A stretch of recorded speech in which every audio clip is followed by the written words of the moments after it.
Hello viewers, welcome to my art channel K art and craft. আশা করি ভালো আছো, আমিও ভালো আছি।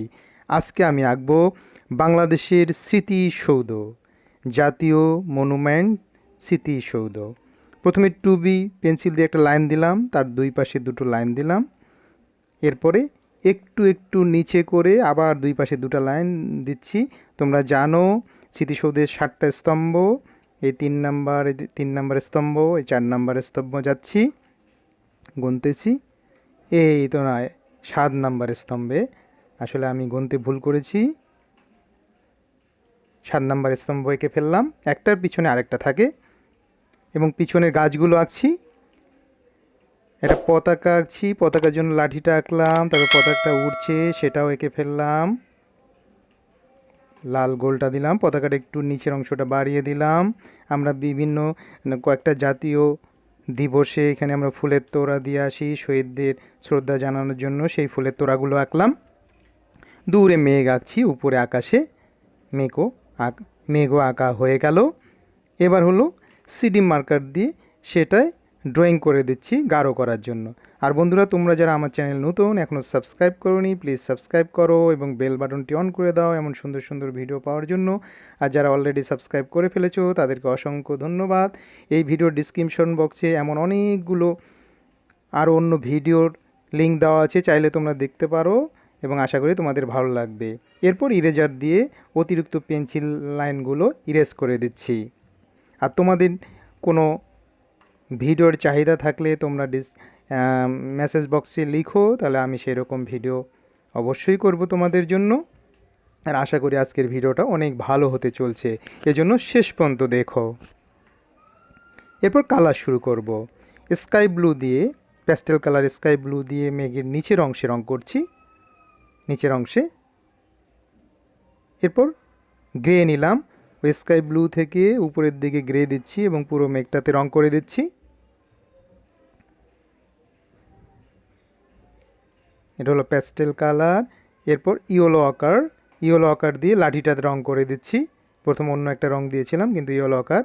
এরপর ডার্ক গ্রে নিলাম, ডার্ক গ্রে নিয়ে স্মৃতিসৌধের যে জাতীয় স্মৃতিসৌধের যে স্তম্ভগুলো আছে, স্তম্ভগুলোর ভিতরের দিকে ডার্ক গ্রেটা দিচ্ছি। ডার্ক গ্রেটা প্রতিটাতে ভিতরের দিকে ডার্ক গ্রে দিচ্ছি। এরপর ডার্ক গ্রে দেওয়ার, এরপর গ্রে দিচ্ছি, গ্রে দিয়ে ডার্ক গ্রে, পরে গ্রেটা সুন্দরভাবে ব্লেন্ড করে দিচ্ছি। এবার গ্রে দিচ্ছি, ডার্ক গ্রের পরে গ্রে, সবগুলোতে একইভাবে। মোটামুটি গ্রে সবগুলোতে দেওয়া হয়ে গেল এবং মাঝখানেরটা যেটা আমরা সামনে দেখতে পাচ্ছি, সবার সামনে দাঁড়িয়ে থাকে, সেটাতে দিচ্ছি গ্রে। গ্রে সুন্দর করে দিচ্ছি।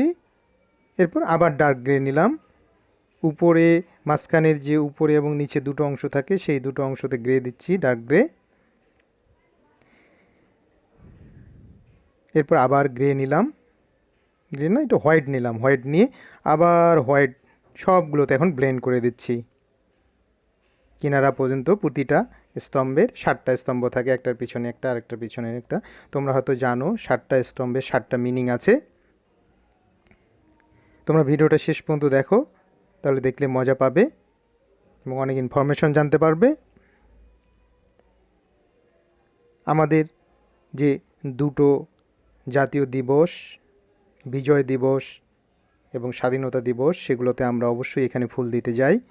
ডার্ক গ্রে নিলাম, লালটাতে, পতাকার লাল অংশটাতে রেড দিয়েছি, ডার্ক রেড এবং লাইট রেড। এরপর ডার্ক গ্রিন নিয়ে নিচের অংশে দিলাম এবং লাইট গ্রিন নিয়ে উপরে অংশ দিচ্ছি, উপরে অংশে দিচ্ছি পতাকাটার। পতাকাটাও কালার হয়ে গেল। এরপর পিছনের যে গাছগুলো ডার্ক গ্রিন দিয়ে নিচের দিকে ডার্ক গ্রিন সুন্দরভাবে ব্লেন্ড করে দিচ্ছি, ঘষে ঘষে লাগাচ্ছি দুই দিকেই, দুই পাশে যে গাছ আছে সেই গাছের নিচের দিকে। এরপর লাইট গ্রিন নিলাম, উপরের অংশটা, গাছের যতদূর ড্রয়িং আছে সেই উপরের অংশটা পর্যন্ত ফিল আপ করে দিচ্ছি, দুই পাশে, ডান পাশে এবং বাম পাশে। এরপর একে ইয়েলো গ্রিন নিলাম, উপরের দিকে ইয়েলো গ্রিনটা দিচ্ছি, সুন্দর করে ইয়েলো গ্রিনটা দিলাম, হয়ে গেল এটাও। এরপর ডার্ক গ্রে বা ডার্ক রেড বা ক্রিমসন নিয়ে ফুলের তোড়ার মাঝখানে রং দিচ্ছি, তারপর অরেঞ্জ দিচ্ছি। ক্রিমসনের পরে অরেঞ্জ দিলাম লাইট শেড তৈরি করার জন্য। এরপর ক্রিমসন নিলাম, ক্রিমসনের একেবারে বাম পাশের ফুলের বাম দিকে দিচ্ছি ক্রিমসন কালারটা। এরপর ভার্মিলন দিচ্ছি উপরের দিকে এবং ডান পাশে, তাহলে লাইট শেড তৈরি হবে, একরকমের কালার থাকবে না। এরপর অরেঞ্জ নিলাম, অরেঞ্জ নিয়ে পুরোপুরি অরেঞ্জ কালারটা দ্বিতীয় ফুলটাতে দিচ্ছি বাম পাশে এবং নিচের দিকে। এরপর ক্রোম ইয়েলো নিয়ে ডান পাশে এবং উপরের দিকে ফিল আপ করে দিলাম। আবার ভার্মিলন নিলাম তৃতীয় ফুলে রং দেওয়ার জন্য, ভার্মিলনটা নিচের দিকে এবং বাম পাশে দিচ্ছি, একটু অংশ বাকি রাখলাম, এটাতে অরেঞ্জ দিচ্ছি। অরেঞ্জ দিয়ে তৃতীয় ফুলটাও ফিল আপ হয়ে গেল। এরপর আবার ক্রিমসন নিলাম, ক্রিমসন নিয়ে একেবারে ডান পাশের শেষের ফুলটাতে নিচের দিকে এবং বাম পাশে, এরপর অরেঞ্জ দিয়ে ডান পাশে এবং উপরের দিকে অরেঞ্জ কালার দিয়ে দিলাম। এভাবে ফুলটা হয়ে গেল। এরপর ওই অরেঞ্জ কালারটা এবং যে সাদা ফাঁকা জায়গাটা দেখা যাচ্ছে সেই ফাঁকা জায়গাটা মোটামুটি ফিল আপ করে দিচ্ছি। তারপর এরপর ভার্মিলন নিলাম, এক ধরনের কালার না, নানা ধরনের কালার মিশিয়ে দিলে সেটা ভালো লাগবে। ভার্মিলনটা দিতেই দিচ্ছি। এরপর আবার ক্রোম ইয়েলো নিলাম, ক্রোম ইয়েলো নিয়ে দিচ্ছি ফুলের নিচের যে অংশটা, মানে বেদিটা যেখানে ফুলগুলো আছে সেখানে দিচ্ছি। মোটামুটি নিচের অংশটাও আমাদের কালার ফিল আপ হয়ে গেল। এরপর কি করব, এখন আকাশটাতে কিছু একটা করতে হবে। সিডি মার্কার নিলাম, সিডি মার্কার নিয়ে কতগুলো লাইন রাখলাম। আমরা এখন পতাকা দিব। আমরা যে সাজানোর জন্য যে কাগজের পতাকা আঁকি দড়িতে ঝুলাই সেরকম একটা দিলাম, একটা ফেস্টিভ্যাল মুড তৈরি করার জন্য সিডি মার্কার দিয়ে ড্রয়িং করলাম। এরপর এগুলোতে কালার দিব। এখন ক্রিমসন রেড দিচ্ছি, একটাতে ক্রিমসন রেড দিব আর একটাতে অন্য কালার দিব, একটার পর একটা ফাঁক ফাঁক করে দিচ্ছি, মাঝখানেরটা গ্যাপ রাখছি, ক্রিমসন রেড দিয়ে পুরোটা শেষ করে দিলাম। আর বন্ধুরা, তোমাদের যদি ভিডিওটা ভালো লাগে অবশ্যই শেয়ার করো তোমাদের বন্ধুবান্ধবদের জন্য, লাইক করো, কমেন্ট করো। এরপর ডার্ক গ্রিন নিলাম, বাকি যে পতাকাগুলো আছে ফেস্টিভ্যাল মুড তৈরি করার জন্য আমরা কাগজের পতাকা আঁকছি, রশিতে ঝুলিয়ে দিচ্ছি।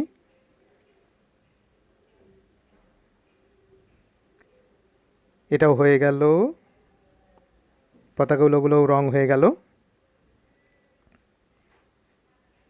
এরপর এখন কিছু পাখি এঁকে দিচ্ছি, পাখি এঁকে দিলাম। এরপর গ্লাস মার্কার দিয়ে পুরোটাকে আবার ড্রয়িং করে দিচ্ছি, তাহলে ভালো লাগবে। সব জায়গায় না করলেও হবে, কিছু বিশেষ বিশেষ জায়গায় করলে হবে। আশা করি ভিডিওটি তোমাদের ভালো লেগেছে। তোমরা অনেক অনেক ভালো থেকো, তোমাদের সবার জন্য অনেক অনেক শুভকামনা রইল।